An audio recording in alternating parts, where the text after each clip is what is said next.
नमस्कार, आप देख रहे हैं मनी सेंट्रल और मैं हूं आपके साथ विशाल शर्मा। केंद्र सरकार के कर्मचारियों और पेंशन धारकों ने मोदी सरकार के खिलाफ हल्ला बोल दिया है। Confederation of central government employees and workers ने अपनी मांगों को लेकर देश भर में हड़ताल करने का फैसला लिया। हड़ताल की प्रमुख मांगे क्या हैं, कब है हड़ताल, इसकी करेंगे पड़ताल आज के मनी सेंट्रल में। पूरी चर्चा में शामिल होने के लिए हमारे साथ मौजूद हैं हमारे सहयोगी और वरिष्ठ आर्थिक पत्रकार प्रवीण शर्मा सर, आपका मनी सेंट्रल में बहुत स्वागत है। धन्यवाद विशाल। बजट से पहले देश के सरकारी कर्मचारियों ने सरकार को घेरने की पूरी प्लानिंग कर दी। क्या है कर्मचारी संगठनों की प्लानिंग, जानने और समझने की कोशिश करेंगे। इसके अलावा सरकारी खजाने से जुड़ी एक राहत भरी खबर आई। फाइनेंशियल ईयर 2026-27 में आरबीआई सरकार को लगभग 3 लाख करोड़ का डिविडेंड देने की प्लानिंग कर रही है। इन पैसों का क्या करेगी सरकार, जानने और समझने की कोशिश करेंगे। और अंतिम में चर्चा करेंगे कर्ज में डूबी वोडाफोन आइडिया की। वोडाफोन आइडिया ने अपनी तिमाही नतीजे पेश कर दी। कैसे रहे कंपनी के नतीजे, कंपनी की जो घाटा है वो कम हुआ है या नहीं, आरपू कहां तक जाकर पहुंचा। कंपनी के सीईओ अभिजीत किशोर ने क्यों कहा कि ये जो तिमाही है कंपनी के लिए टर्निंग पॉइंट साबित होगी, इसको भी डिकोड करने की कोशिश करेंगे। तो चलिए बिना देर किए फटाफट करते हैं मनी सेंट्रल की शुरुआत। महंगाई की मार, टूटी उम्मीदें और सरकार की चुप्पी के खिलाफ अब केंद्रीय कर्मचारियों का गुस्सा सड़कों पर उतरने को तैयार है। वेतन आयोग, पेंशन और महंगाई भत्ते जैसे बुनियादी मुद्दों पर लंबे समय से टालम टोल से नाराज हैं कर्मचारी। Confederation of central government employees and workers ने इसी को लेकर एक बड़ा ऐलान कर दिया। संगठन ने सरकार पर दबाव बनाने के लिए 12 फरवरी 2026 को देशव्यापी हड़ताल का ऐलान कर दिया है। क्या है मांग, प्रवीण सर से जानने की कोशिश करते हैं। सर, ये बात आगे बढ़ती हुई जा रही है।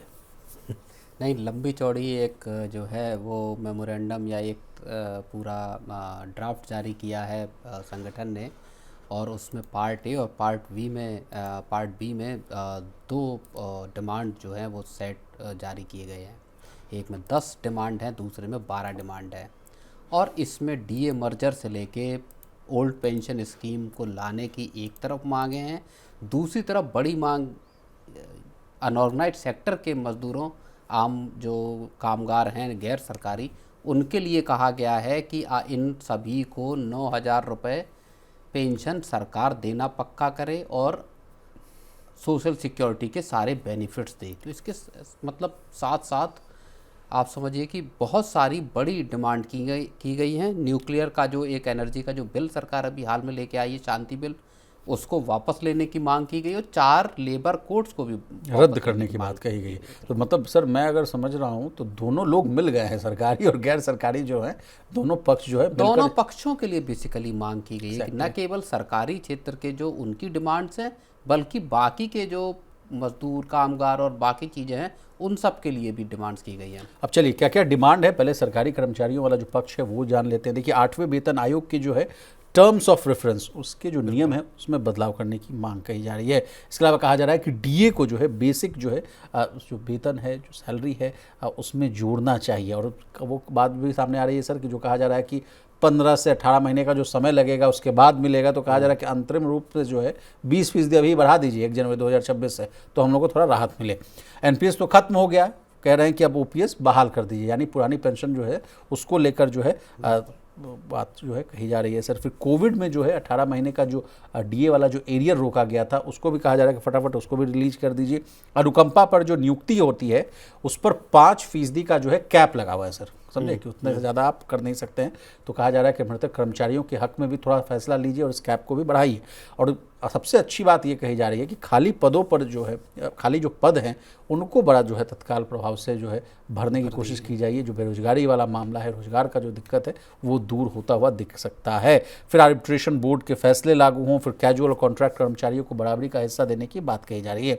अब जो सर कह रहे थे कि जो गैर सरकारी लोग हैं सर, सबसे अहम मांग तो ये कि चारों लेबर कोड वो रद्द किए जाएं। कहा जा रहा है कि मजदूर विरोधी कानून है ये, इसको जल्द से जल्द खत्म कीजिए।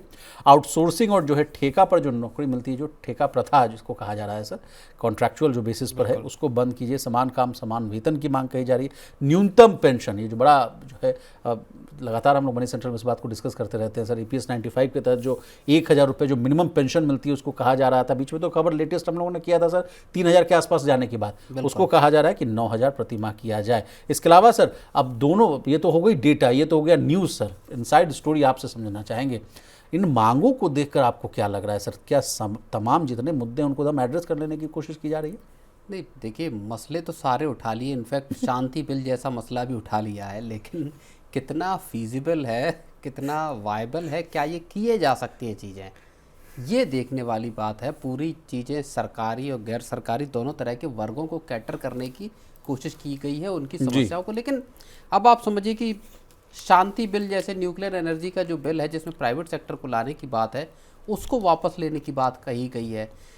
चारों जो लेबर कोड हैं जिनको बड़ा ट्रांसफॉर्मेटिव माना जा रहा है पूरे के पूरे देश के वर्कफोर्स के लिए, जिसमें जो सबसे ज़्यादा वल्नरेबल तबका था गिग वर्कर्स का, जो डिलीवरी बॉयज़ हैं उनका जो तबका था, ड्राइवर हैं, ऐसे सभी लोगों को पीएफ के फ़ायदे देने की जिसमें बात कही गई, जिसमें एक स्टैंडर्ड आपका मिनिमम जो वेजेस हैं उसको बढ़ाने की बात कही गई, सीटीसी का 50% हिस्सा बेसिक करने की बात कही गई। तो जितने बड़े रिफॉर्म लेकर आए हैं यहाँ पे, उनको वापस लेने की यहाँ पे बात कही जा रही। बाकी जो सरकारी क्षेत्र के जो कर्मचारी हैं, जाहिर तौर पर उनके लिए जो टीओआर में संशोधन की बात एक लगातार आ रही है, वो चीज़ को हो सकता है कि सरकार वहाँ विचार करे। क्या पुरानी पेंशन सरकार लेकर आएगी कि नहीं? क्या जो डीए मर्ज किया जाना है वो सरकार मना कर चुकी कि डीए को हम मर्ज नहीं करेंगे? तो ये बहुत सारी चीज़ें हैं जो ऐसी डिमांड लगती है कि आप भले आप 12 फरवरी को स्ट्राइक कर लीजिए, लेकिन सरकार क्या वाकई इतनी इन डिमांड्स को, जैसे कि 9,000 रुपये की पेंशन की बात है, क्या ये वायबल है? सरकार लगातार कह रही है कि साहब हमारे लिए 1,000 रुपये देना मुश्किल हो रहा है, एक्चुअल डेफिसिट में है। हाँ, और इसमें केवल और केवल जो ऑर्गेनाइज्ड सेक्टर के जो वो हैं उनको नहीं, बाकी के पूरे अनऑर्गेनाइज्ड सेक्टर के लोगों को भी शामिल करने की बात कही गई है। खेतिहर मजदूर हैं, जो खेती करने वाले लोग हैं, गांव किसान के लोग हैं, सभी को समान रूप से 9,000 रुपये की पेंशन मिले। तो सरकार के खजाने में क्या इतना पैसा है कि सरकार ये सारी चीज़ें पूरी कर सकती है? बड़ा सवाल विचार ये है। लेकिन सर एक और सवाल है जो कहा जा रहा है कि 12 तारीख को जो धरना प्रदर्शन करने की बात हो रही है या जो हड़ताल होगा, उससे क्या कामकाज इफेक्ट होगा या नहीं, ये बड़ा सवाल है। क्योंकि तमाम लोग जो रास्ते पे आ जाएंगे, सड़क पर आ जाएंगे, सड़क से लेकर संसद तक जो है देखना होगा कितना ट्रैक्शन गेन कर पाते हैं ये इस तरह के आह्वान, कितने लोग यहाँ जुड़ते हैं सरकारी दफ्तरों में, कितने। और देखिए बड़ी बात ये है कि बजट अब से कुछ ही दिन दूर रह गया। बजट के ठीक पहले इस हड़ताल का आह्वान और इतनी बड़ी डिमांड्स को रखना, आपको ये समझिए कि बजट से पहले सरकार के लिए थोड़ा सा सिरदर्द बढ़ाने वाला जरूर है। सर एक और सवाल मेरे मन में आ रहा है, क्या बजट में ही अगर कुछ ऐसे ऐलान हो जाएं तो फिर तो इनका तो धरना प्रदर्शन हड़ताल खत्म हो सकता है? नहीं, सरकार अब ये डिमांड कहाँ से पूरी कर देगी? सरकार ये डिमांड्स कहाँ से पूरी कर देगी कि पुरानी पेंशन को ले आए, बाकी 9,000 रुपये की पेंशन दे दे, लेबर कोड्स को जिनको जो लंबित पड़े थे आपके, मुझे याद है शायद 2018 से, वहाँ से उनको जैसे तैसे सरकार ने पास किया। जब रिफॉर्म की गाड़ी दौड़ाई है, अब आप कह रहे हो कि उनको वापस ले लो, तो क्या सरकार वापस लेगी? तो ना नौमन तेल होगा ना राधा नाचेगी वाला एक तरह से मामला यहाँ दिखाई देता है। अब चलिए सर, सैलरी पेंशन की बात हो रही है तो यूपीएस से जुड़ा हुआ एक मामला है, उसको भी हम आपसे समझने की कोशिश करते हैं। असल में एक आरटीआई फाइल किया गया सर, और उससे जो है कुछ डेटा निकालने की कोशिश की गई कि कितने लोग जो है स्विच किए।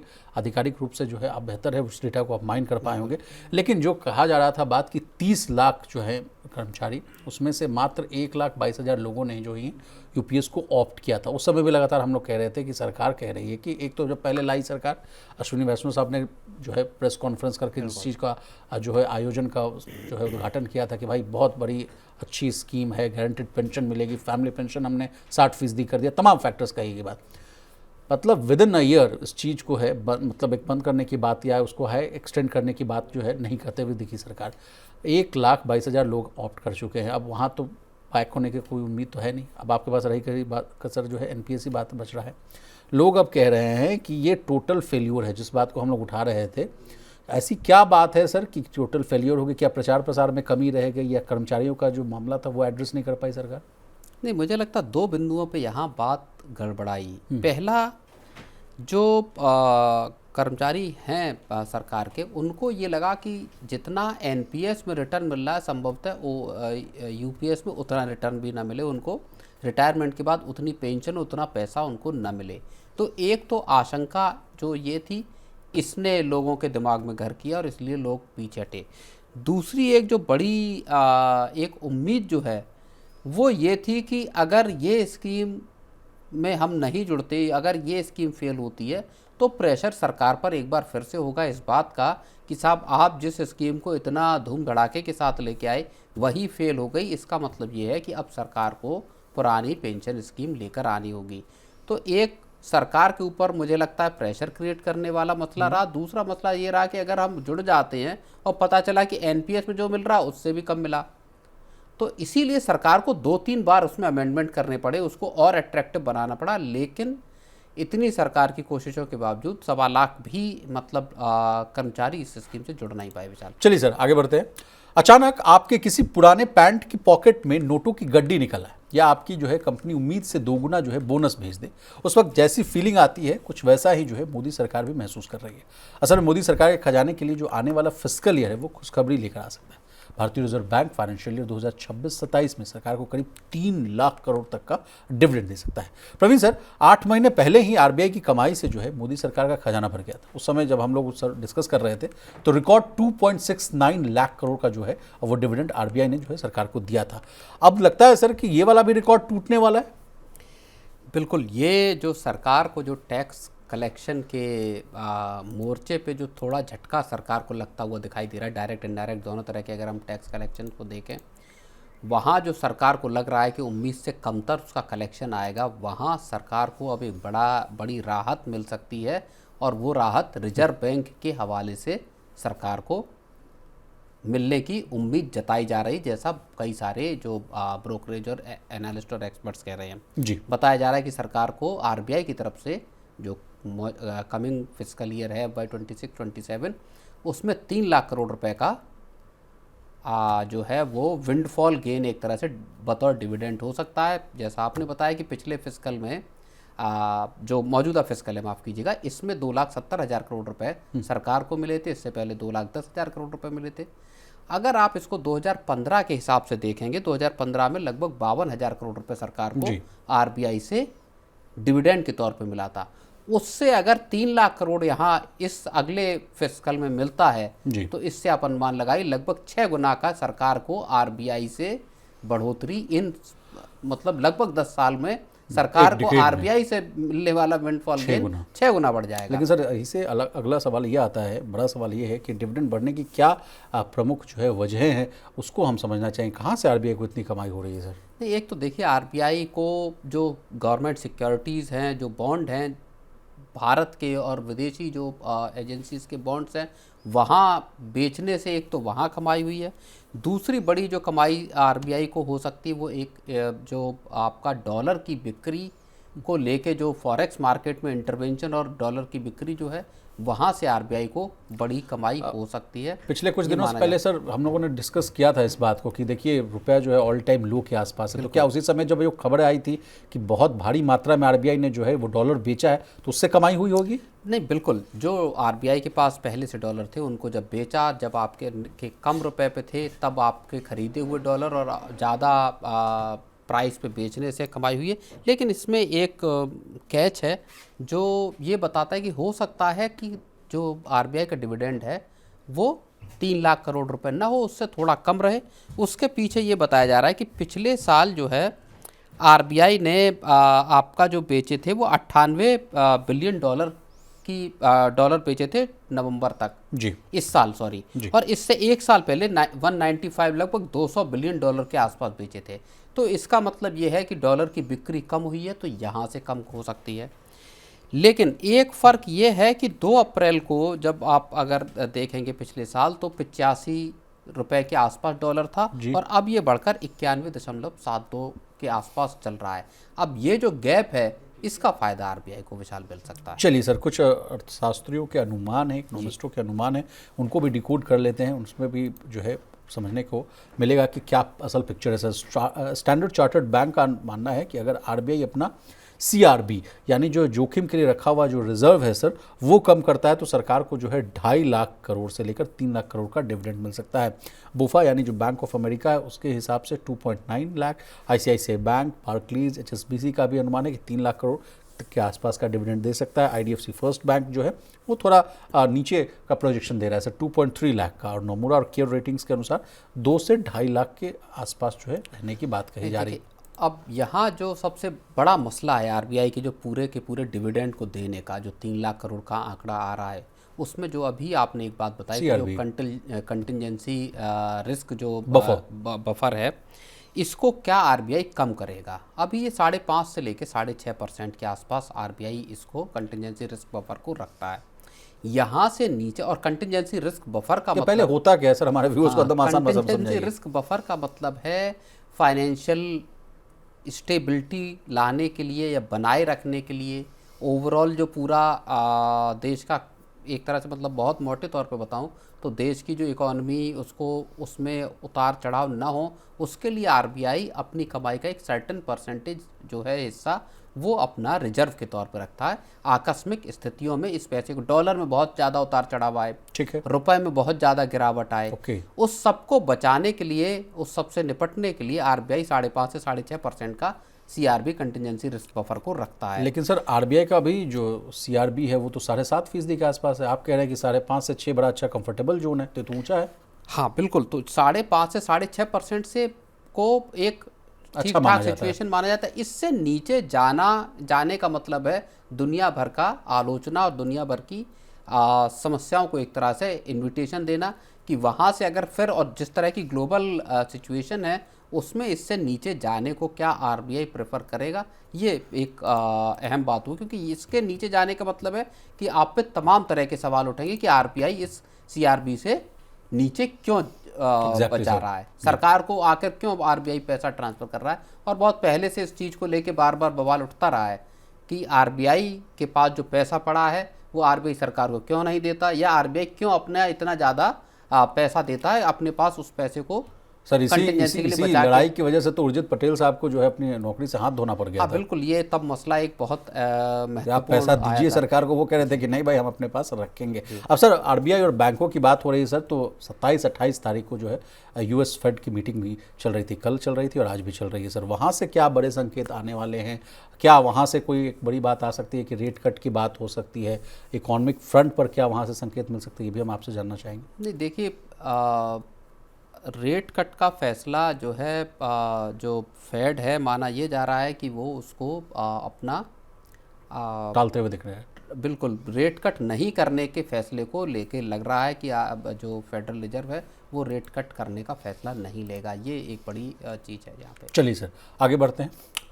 घाटे के दलदल से निकलने की जद्दोजहद में जुटी जो वोडाफोन आइडिया के लिए अक्टूबर-दिसंबर की तिमाही एक टर्निंग पॉइंट बनकर सामने आई। देखिए, सालों से चले आ रहे ईजीआर संकट पर सरकार से मिली 10 साल की मॉरेटोरियम यानी जो राहत, कर्ज के बोझ में कमी और ऑपरेटिंग परफॉर्मेंस में सुधार ने कंपनी को नई सांस तो दी। भले ही देखिए कस्टमर बेस अभी सुकर रहा हो, लेकिन बढ़ता आरपू, बेहतर कैश फ्लो और निवेशकों और लेंडर्स का जो लौटता हुआ भरोसा, क्या प्रवीण सर ये संकेत दे रहा है कि वीआई अब सिर्फ सर्वाइव ही नहीं कर रही है बल्कि कमबैक की कहानी लिखने की कोशिश कर रही है? बिल्कुल, जो कुमार मंगलम बिरला हैं, जो चेयरमैन हैं आपके आदित्य बिरला ग्रुप के, उनका अब यही मानना है और पूरा एक रोड मैप उन्होंने पेश कर दिया है कि अब वोडाफोन आइडिया अपने डे टू डे के इस संघर्ष से बाहर निकल आई है, जहां पे ये लगता था कि क्या कंपनी जिंदा रहेगी या नहीं, और अब वोडाफोन आइडिया नई उस राह पे चल पड़ी जहां से कि वो अपने टर्न अराउंड की कहानी लिखने वाली है और एक बेहतर कंपनी, या जो 3 कंपनियों का एक तरह से जो ग्रुप है उसमें वो एक मजबूत अपनी उपस्थिति दर्ज करा सकती है। तो जिस तरह के एजीआर को लेके फैसला सुप्रीम कोर्ट का आया, उसके बाद सरकार ने उसमें अपना फाइनल डिसीजन दिया एजीआर को लेके कि साहब 85,695 करोड़ रुपए का आपका फाइनल फिक्स कर दिया गया है एजीआर का बकाया। तो मुश्किल के दौर से क्या वोडाफोन आइडिया अब बाहर निकलती हुई दिखाई दे रही है, इसके संकेत जो है वो आदित्य कुमार मंगलम बिरला ने दिए हैं। चलिए सर, आपने पेमेंट प्लान वाली बात छेड़ दी है तो उसका डेटा है, कुछ बता देता हूँ। एजीआर बकाया जो था 87,695 करोड़ वो फ्रीज कर दिया गया था। 2026 से 6 साल तक 124 करोड़ जो है सालाना पेमेंट करना होगा। उसके बाद 4 साल तक 100 करोड़ रुपए सालाना आपको पे करना है।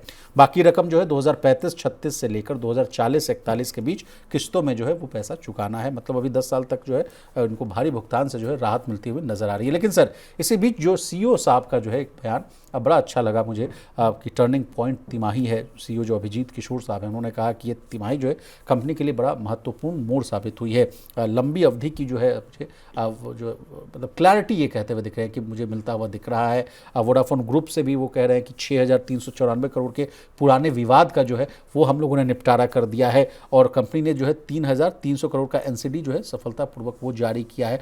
तमाम फैक्टर्स को सर आप देखिए और इसको समराइज करने नहीं, देखिए वोडाफोन आइडिया के जो दिसंबर तिमाही के नतीजे हैं वहाँ पे कंपनी का जो लॉसेस हैं वो सीक्वेंशियली अगर आप देखेंगे तो वो कम होते हुए नज़र आ रही है जी। ये एक बहुत महत्वपूर्ण संकेत है कि जो लॉस है वो आपका कम होके 5286 करोड़ रुपए पर आ गया है तिमाही दर तिमाही आधार पे जी। 4G 5G में ग्राहकों का आपका जो ज़्यादा दिखाई दे रहा है कि ज़्यादा ग्राहक 4G 5G को चुन रहे हैं।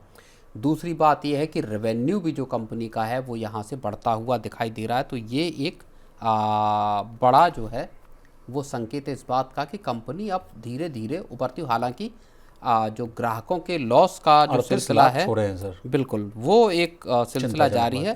19,29,000 जो है करोड़ 19 करोड़ 29 लाख जो है जी। वो यूजर्स हैं जो 3.4% गिरे हैं, जो पहले लगभग 20 करोड़ थे। तो ये एक यहाँ पे चिंता अभी भी बनी हुई है और खुद जो कुमार मंगलम बिड़ला है उनका भी यही कहना है कि साहब आपको अब अपना 4G 5G सर्विसेज की क्वालिटी, एक्सपेंशन, इस पर फोकस करना होगा। यहीं से कंपनी को आगे की दिशा मिलेगी। एक और सर बड़ी अच्छी गुड न्यूज़ ये रही कि जो आरपीयू को लेकर आप बार बार कहते रहते हैं सर, आरपीयू में भी सुधार देखने को मिल रहा है। 186 के आसपास आ गया, पहले कहा जा रहा था कि 173 है, पिछली तिमाही में भी जो है ये 180 के आसपास थी। लेकिन अब भी बॉस अगर कॉम्पिटिटिव एनालिसिस किया जाए तो वीआई का जो आरपीयू अभी भी एयरटेल से देखिए, जियो से देखिए काफ़ी कम है। एयरटेल से देखिए 256 है एयरटेल का आरपीयू और जियो का 213.7 यानी 214 के आसपास है। अब वहाँ कैसे ये पेसअप कर पाएंगी? नहीं, देखिए उसके लिए तो सर्विसेज को बढ़ाना पड़ेगा, सर्विसेज की क्वालिटी को बढ़ाना पड़ेगा और टैरिफ भी बढ़ाना पड़ेगा। ज़्यादा टैरिफ तो बढ़ाने की बात खैर आ ही रही है कि हो सकता है कि इसी साल जून तक जो है वो कंपनियां टैरिफ अपने बढ़ाने का फैसला करें। तो ये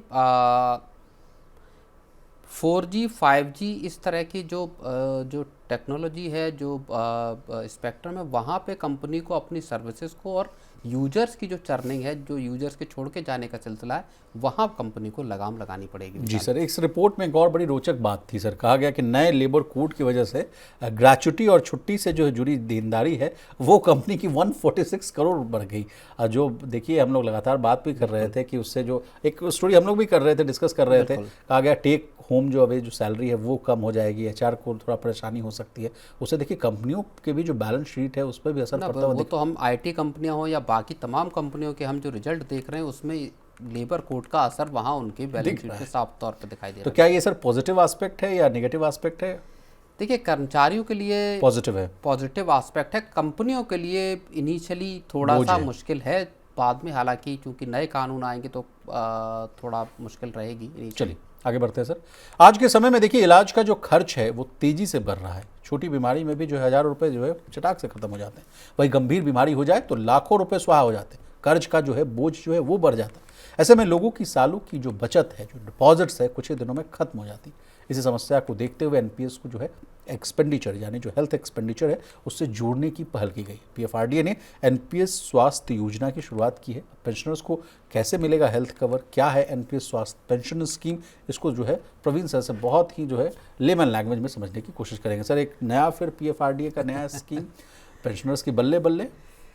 हाँ देखिए बल्ले बल्ले कह पाना थोड़ा सा मुश्किल है, क्योंकि अब ये लेकर आए हैं एनपीएस स्वास्थ्य पेंशन स्कीम और इसका अभी पायलट रन करने के लिए अप्रूवल पीएफआरडीए इसको लेके आया। पायलट इसका रन करेंगे, उसकी पेंशन फंड जो हैं वो इसको संचालित करेंगे। कॉन्ट्रीब्यूटरी बेस्ड होगा, आपको कंट्रीब्यूशन करना पड़ेगा और तमाम तरह के इसमें प्रावधान हैं। लेकिन क्या, और ये जो है मोटे तौर पे समझ लीजिए कि ये पेंशन के पैसे से आपके इलाज का खर्च निकालने की व्यवस्था होगी। ओके। बीमारी अगर आपको है और आप इन पेशेंट और आउट पेशेंट यानी ओपीडी आईपीटी दोनों का खर्चा इसमें आप निकाल सकते हैं, पार्शल इसमें विड्रॉ कर सकते हैं, लेकिन विड्रॉ पार्शल तब आप कर पाएंगे जब 50,000 रुपये का आपका कम से कम कॉर्पस, आपका जो कंट्रीब्यूशन है वो हो जाएगा। जी सर, अब कुछ जो है जरूरी सवाल जवाब है वो भी ले लेते हैं सर। योग्यता यानी कौन कौन जो है इसके लिए एलिजिबल है प्रवीण सर? भारत का कोई भी नागरिक जो है एनपीएस स्वास्थ्य पेंशन स्कीम में शामिल हो सकता है। अगर किसी के पास पहले से अगर कोई कॉमन स्कीम अकाउंट नहीं है तो हेल्थ पेंशन अकाउंट खोलने के साथ साथ ये अकाउंट भी खुलाना जो है वो जरूरी होगा। चार्जेस को लेकर बात कर लेते हैं। देखिए सर, इस योजना से जुड़े सभी तरह के जो चार्ज है, ये अगर आपके पास एनपीएस है जी, आप तब इस स्कीम को ले सकते हैं। आप डायरेक्ट केवल एनपीएस जो स्वास्थ्य स्कीम है इसको नहीं ले सकते, इतना जो मैं समझ रहा हूँ। आपके पास एनपीएस है तब आप इस स्कीम को ऑप्ट कर सकते हैं, इसके लिए कंट्रीब्यूशन। तो सर इसका दूसरा एंगल ये भी हो सकता है कि एनपीएस एनरोलमेंट बढ़ाने की कोशिश की जा रही हो पीएफआरडीए चेयरमैन का साहब के साथ। अब इससे क्या एनरोलमेंट बढ़ेंगे, वही मैं कह रहा हूँ कि इसको लेकर आने का आपका ही पेंशन का पैसा है। अब उसी पैसे से आपको एक जो जितनी चीज़ों को मैं समझ पा रहा हूँ उसी में आपका एक सेगमेंट ऐसा कर दिया जाएगा जो आपको इलाज के लिए आपका पैसा है कि साहब इस पैसे से आप अपना इलाज कराइए। तो जो आपका पेंशन का पैसा है मान लीजिए आप उससे वैसे ही आप निकाल सकते हैं अपना इलाज के लिए। तो सेपरेट जो मल्टीपल पेंशन की स्कीम एनपीएस लेके आई उसमें ही ये एक स्कीम होगी। तो जब अगर आपके पास पेंशन का पैसा है और आपको इलाज के लिए पैसे की ज़रूरत है तो आप वैसे भी अपने उसी पेंशन को के पैसे को डिक करेंगे, वहीं से पैसा वो निकालेंगे। तो सेपरेट इसको लेकर आने से क्या बेनिफिट होगा, ये थोड़ा सा एक मुझको इसको लेकर डाउट है विशाल। जी सर, अब कुछ चार्जेस की बात है, हालांकि कुछ जो जानकारी है वो हम लोग दे दें। इस योजना से जुड़े सभी तरह के चार्जेस और फीस जो है एमएसएफ जो है वो तय करेगा। अब एमएसएफ जो है सर वो मल्टीपल स्कीम फ्रेमवर्क है और उसे जो है कहा गया कि वो साफ साफ बतलाया कि क्या क्या चार्जेस हो सकते हैं। कॉन्ट्रीब्यूशंस की बात कर लें तो सब्सक्राइबर जो है एनपीएस के नियमों के अनुसार अपनी मर्जी से कोई भी रकम जो है इस स्वास्थ्य पेंशन स्कीम में जमा कर सकता है। निवेश को लेकर जो बात आ रही है, योजना में जमा किया गया पैसा जो है निर्धारित जो है निवेश नियमों के तहत निवेशित किया जाएगा ताकि समय के साथ इसमें जो है बढ़ोतरी भी हो सके। कॉमन स्कीम अकाउंट से जो है रकम ट्रांसफर की भी बात कही जा रही है, जैसा कि प्रवीण सर ने कहा भी कि मेडिकल खर्च के लिए जो है आंशिक जो है पार्शियल जो है निकासी की भी बात कही जा रही है। इसके अलावा सर अच्छी बात यह है कि गंभीर बीमारी के इलाज के लिए भी जो है पूरा पैसा निकालने की सुविधा कही जा रही है। तो ओवरऑल इसको देखना होगा सर, समय बताएगा, क्योंकि आगे तो यही बता पाएगा आदमी कि क्या सक्सेस होगा इसका कि नहीं होगा, इसका रियल मोटिव क्या है। नहीं देखिए, मुझे जो समझ में आता है, मान लीजिए आप कोई व्यक्ति रिटायरमेंट के करीब है जी, या उसके और उसको बीमारी में इलाज के लिए पैसा चाहिए, तो बेहतर विकल्प क्या होगा? बेहतर विकल्प, ज़्यादा बेहतर विकल्प ये होगा कि आपके पास एक हेल्थ इंश्योरेंस हो। उस हेल्थ इंश्योरेंस के जरिए आपका इलाज का खर्च निकले। अब हो सकता है कि उसमें जो ओपीडी का खर्चा है हो सकता है वो ना मिले, तो वो आपको अपनी पैसे से देना पड़े। बहुत सारी पॉलिसीज़ में अलग अलग नियम शर्तें होती हैं। मुझे लगता है कि बेहतर तरीका ये है कि आपके पास आपका एक अच्छा हेल्थ प्लान हो जिसके जरिए आपके इलाज के खर्चे कवर्ड हों। स्पेशली स्वास्थ्य की इस पेंशन की स्कीम लेकर आने का कोई बहुत ज़्यादा पर्पस मुझे समझ में नहीं आता। हो सकता है इस स्कीम की और डिटेल्स सामने आए तब इस चीज़ को समझ में आए, क्या एनरोलमेंट बढ़ाने का मकसद है, क्या है। दो न्यूज़ मुझे अभी ध्यान में आ रहे हैं सर। मुझे एक चीज़ समझ में आती है, अभी हाल में एनपीएस, अभी हाल में एनपीएस ने इतनी सारी चीज़ें लेकर आए हैं। आप किसी भी एक आम व्यक्ति से जो नौकरी पेशा है उससे पूछ लीजिए कि आप बताइए एनपीएस में क्या क्या बदलाव हुए हैं, क्या क्या चीज़ें नई आ गई, आप इनमें से कौन सा विकल्प चुनने जा रहे हैं या चुनना पसंद करेंगे। तो ये जब लोगों को समझ में ही नहीं आए, लोगों को उसका फ़ायदे नुकसान न समझ में आए, तो आप कैसे इन्फॉर्म्ड डिसीजन लेंगे। बेहतर वही होगा कम चीज़ें रहें लेकिन कम से कम लोगों को समझ में आए ताकि लोग उसको ऑप्ट कर पाएँ। सर आयुष्मान भारत योजना जो स्कीम है वो भी है, बीच में ऐसे भी खबरें हम लोगों ने देखी थी कि जो सीनियर सिटीजन्स के लिए जो है उसकी लिमिट बढ़ा दी गई थी। कहा गया था कि जो है 85 वर्ष तक की उम्र के लोग हैं उनको जो है बेहतर सुविधा दी जाएगी। सीनियर सिटीजन्स हैं तो ज़्यादा आप जो है जो सरकारी जो स्कीम थी उसमें बेहतर कवरेज की बात कही जा रही थी। मान लीजिए जो है लाइफ एक्सपेक्टेंसी जो रेट बढ़ता हुआ नज़र आ रहा है, तो कहा गया था कि भाई आप 70 हैं तो 80 तक 85 तक भी अगर आप हैं तो इससे कवर्ड हो जाएंगे। उसके बावजूद ऐसी स्कीमें लाना थोड़ा सा जो है कन्फ्यूज़न। मुझे लगता है जिस तरह की आयुष्मान भारत स्कीम है इलाज के लिए, 5 इसी लाख तक तर्ज फ्री पे यूनिवर्सल एक पूरी की पूरी एक स्कीम आनी चाहिए हेल्थ इंश्योरेंस। हेल्थ केयर की, जी। जिसमें देश का कोई भी व्यक्ति, चाहे वो अमीर हो या गरीब हो, वो और चाहे कॉरपोरेट जॉब करके आया हो या अनऑर्गेनाइज्ड सेक्टर का व्यक्ति हो, मतलब आप कहना कोई चाहते हैं भी देश का आम नागरिक। कोई भी व्यक्ति उस स्कीम को चुन सके। उसमें अगर कुछ कंट्रीब्यूशन लेने का विचार बनता है तो सरकार उसको तय करे और उसके जरिए हर व्यक्ति को 5 या 10 लाख रुपए का इलाज पक्का हो, जहां ये ना हो कि साहब अस्पताल मना कर रहा है कि हम ये नहीं कैशलेस लेंगे, नहीं है, ये नहीं, हम ये इस कार्ड को नहीं मानते, आप फलां अस्पताल में ही जाइए जहां इलाज मुमकिन नहीं है। तो उनके जो लूप होल्स हैं उनको घटा के एक प्रॉपर एक यूनिवर्सल हेल्थ केयर स्कीम सरकार लेकर आए, जिसमें कोई भी व्यक्ति अपना नामांकन करा सके, क्योंकि 60 के बाद इलाज जो है वो उतना ही महत्वपूर्ण है जितना 60 के बाद पेंशन है। तो इसको सरकार ये भी कर सकती है कि आप 60 के बाद इलाज कीजिए, उसके लिए वो यूनिवर्सल एक स्कीम लेके आए कि आपको 60 के बाद जब आप रिटायर हो जाएंगे तब आपकी पॉकेट पे बर्डन ना पड़े। इसके लिए हम ये स्कीम लेकर आ रहे हैं। सर तब तो हम लोग और बहुत जल्द जो है डेवलप्ड इकोनॉमी बन जाएंगे, क्योंकि कई बार आपसे चर्चा होती रहती है कि विदेशों में ये सुविधा है, वहाँ अगर आप रहते हैं तो आपको वहाँ बच्चों की पढ़ाई, अपने और पूरे परिवार की हेल्थ के रिलेटेड कोई भी अगर समस्या है, कोई भी दिक्कत परेशानी, उसके लिए आपको सोचना नहीं है, एजुकेशन को लेकर सोचना नहीं, पॉल्यूशन को लेकर सोचना नहीं। सोशल सिक्योरिटी में सरकारों के जो दायित्व हैं वो फ्रीबीज से इतर यही है। एग्जैक्टली फ्रीबीज पे आप जो पैसा खर्च कर रहे हैं उससे इतर जो है इन सब चीज़ों पर भी सोचने की बहुत ज़रूरत है। प्रवीण सर आपका बहुत शुक्रिया, आपने कीमती समय निकाला, तमाम विषय को बहुत ही आसान भाषा में विस्तार से समझाने की कोशिश की। तो आज के मनी सेंट्रल में बस इतना ही। इसी तरह देश, दुनिया और बिजनेस जगत से जुड़ी तमाम ताज़ा तरीन खबरों के लिए बने रहिए हमारे साथ और देखते रहिए मनी।